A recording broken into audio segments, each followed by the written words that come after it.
करणी सेना के राष्ट्रीय अध्यक्ष सूरजपाल अम्मू ने दिनांक 11 नवंबर दिन मंगलवार को आगरा आगमन पर दिल्ली के लाल किले के मेट्रो स्टेशन के पास हुए धमाके को आतंकी घटना से जोड़ते हुए कहा कि दिल्ली सरकार आतंकवाद को हल्के में ले रही है, जो देश की भोली भाली जनता के हित में नहीं है। करणी सेना ने संकल्प लिया है कि राष्ट्र के काम करने के साथ संवाद के द्वारा समस्याओं के समाधान का काम करेगी और समस्याओं को मुख्यमंत्री योगी आदित्यनाथ के सामने रखेगी। साथ ही चेतावनी देते हुए कहा कि करणी सेना की समस्याओं का समाधान योगी सरकार में नहीं होता है तो करणी सेना आगामी विधानसभा चुनाव 2027 में अपने प्रत्याशी उतारकर चुनाव लड़ेगी। आज पहले तो जो कल लाल किले पे घटना हुई,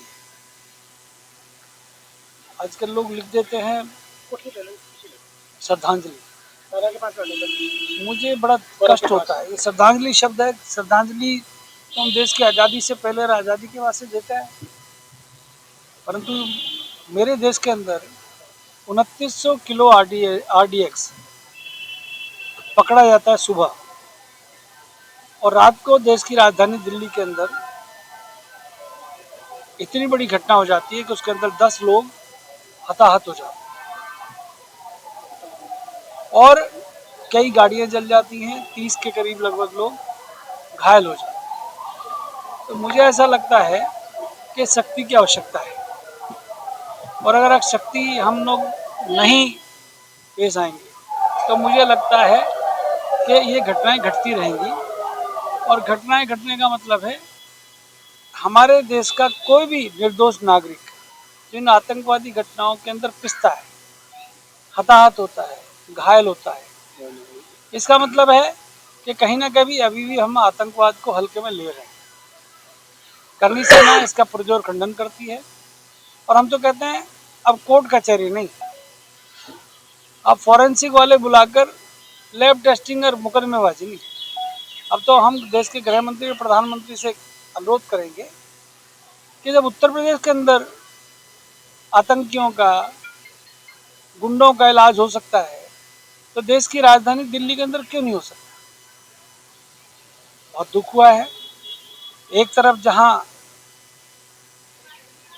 बागेश्वर बाबा अपनी यात्रा लेके चल रहे हैं उसी फरीदाबाद के अंदर, और उसी फरीदाबाद के अंदर 350 किलो RDX मिलता है। एक प्रोफेसर जो कि डॉक्टर जम्मू कश्मीर का रहने वाला है, अल-फलाह कॉलेज का प्रोफेसर, उसके घर से AK-47 मिलती है, उसके घर से बंदूक मिलती है, उसके घर से गोले मिलते हैं। इसका मतलब प्री प्लान था। इसका मतलब बहुत बड़ी साजिश को अंजाम देने का मामला था। गुजरात के अंदर भी एक कनेक्शन मिला है, और भी बहुत सारे मामले ऐसे पकड़े गए। तो मुझे ऐसा लगता है कि अभी कहीं ना कहीं आतंकवाद पे हम लोग चाहे खुश हो लें, हम खुश हो लें कि हमने पाकिस्तान के ऊपर हमला कर दिया और 32 मिनट के अंदर हमने ये कर दिया वो कर दिया, परंतु आपके घर के अंदर, देश के दिल्ली के अंदर आपकी नाक के नीचे इतना बड़ा ब्लास्ट हो गया, उसे करणी सेना अचंभित है। और मुझे लगता है अभी बहुत अधिक शक्ति की जरूरत है भारत सरकार को, मोदी सरकार पर। हम लोगों ने कह दिया था कि करणी सेना उत्तर प्रदेश के अंदर अब कम से कम 50 सीटों पर चुनाव लड़ेंगे। हम 100 सीटों की तैयारी कर रहे हैं विधानसभा की, 50 सीटों पर तो हम चुनाव लड़ेंगे। हम लोग जो है पूरे, एक तो आपको मैं ये बता दूं कि भारत में आज की तारीख में सबसे बड़ा सामाजिक संगठन जो सभी जातियों को लेकर करणी सेना का अम्मू जी का है। बाकी करणी सेना और लोग भी चल रही हैं और लोग भी चला रहे हैं। दूसरा ये है कि जो संगठन हमारा और लोगों को अब तक और लोगों को फायदा देता चला है। अभी आया किसी के साथ में तो किसी को विधायक बना दिया, किसी को सांसद बना दिया, कोई आपके पास में आ गया तो दादा ने उस पर हाथ रख दिया तो वो भी आशीर्वाद पा गया।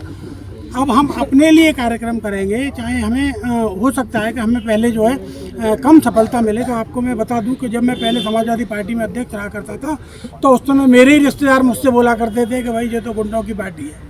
जब वो गुंडों की पार्टी मुख्यमंत्री पैदा कर सकती है, सांसद और विधायक पैदा कर सकती है, तो अम्मू जी की करणी सेना क्यों नहीं विधायक और सांसद पैदा कर सकती है। अब आज की तारीख में युवाओं को ये सोचना है कि हमें युवाओं के लिए अन्य पार्टियों ने क्या दिया और हम लोग किस स्थिति पे हैं। हमें रोज़गार नहीं, हमारे पास में आज की तारीख में हमारे पास में पैसा नहीं है, रोज़गार नहीं है, शिक्षा नहीं है, इतनी महंगी शिक्षा हो गई है। तो हम उन लोगों के लिए काम करेंगे। जो सड़कें 50-50 साल से पहले बनी थी वो आज भी गांव में ऐसी की ऐसी पड़ी हुई हैं। पानी की टंकियों का हाल अगर आप देखोगे तो जो पानी की टंकी बनाई उस पर करोड़ों रुपए खर्च किए, उसके बाद में पानी की टंकी चालू नहीं हुई पूरे प्रदेश में कहीं पे भी।